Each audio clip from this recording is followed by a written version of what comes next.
ৰঙাপুৰৰ ঘোঁৰামাৰীত বিজেপিৰ বিজয় সংকল্প সমাৱেশ গ্ৰামাঞ্চল উন্নয়ন হলেহে দেশখন উন্নয়ন ঘটিব ৰাজ্যিক সভাপতি দিলীপ শইকীয়াৰ বিশেষ মন্তব্য ৰঙাপুৰ সমষ্টিৰ ঘোঁৰামাৰীত অনুষ্ঠিত হয় বিজেপিৰ বিজয় সংকল্প সমাৰোহ ঘোঁৰামাৰীৰ জ্যোতি বিষ্ণু প্ৰেক্ষাগৃহত অনুষ্ঠিত হোৱা এই সমাৰোহত বিজেপিৰ ৰাজ্যিক সভাপতি দিলীপ শইকীয়াৰ লগতে শোণিতপুৰ লোকসভা সমষ্টিৰ সাংসদ ৰঞ্জিত দত্তও উপস্থিত থাকে নিৰ্বাচনী সভাখনত ৰঙাপুৰা বিধানসভা সমষ্টিৰ অন্তৰ্গত 4টা জিলা পৰিষদ ক্ৰমে বালিপুৰা জিলা পৰিষদৰ সদস্য মধুস্মিতা দাস টিৰু ফুলবাৰী জিলা পৰিষদৰ সদস্য বিকি তাঁতী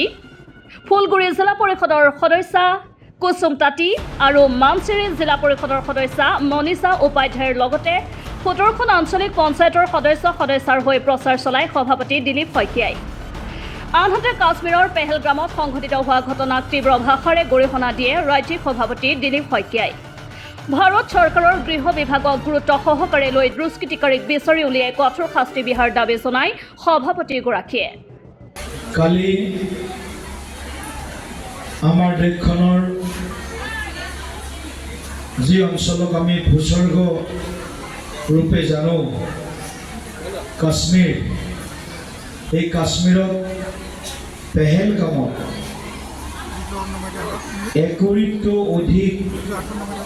নিৰীহ লোকক বৰ্বৰভাৱে মৌলবাদী উগ্ৰবাদীয়ে যিদৰে হত্যা কৰিলে সেই বৰ্বৰ কাণ্ডক আজি আমি এই মঞ্চৰ পৰাই তীব্ৰ ধিক্কাৰ দিছোঁ আৰু আমি ভাৰত চৰকাৰক এই মঞ্চৰ পৰা আহ্বান জনাইছোঁ এই বৰ্বৰ উগ্ৰবাদী যিসকলে এই ঘটনাত এই কাপুৰুষালীত জড়িত হৈছে সেইসকলক এজন এজনকৈ বিচাৰি উলিয়াই কঠোৰতম আৰু দৃষ্টান্তমূলক শাস্তি বিহিব লাগে জামুগুৰিহাটৰ পৰা আনোৱাৰ আহমেদৰ ৰিপৰ্ট NV লাইভ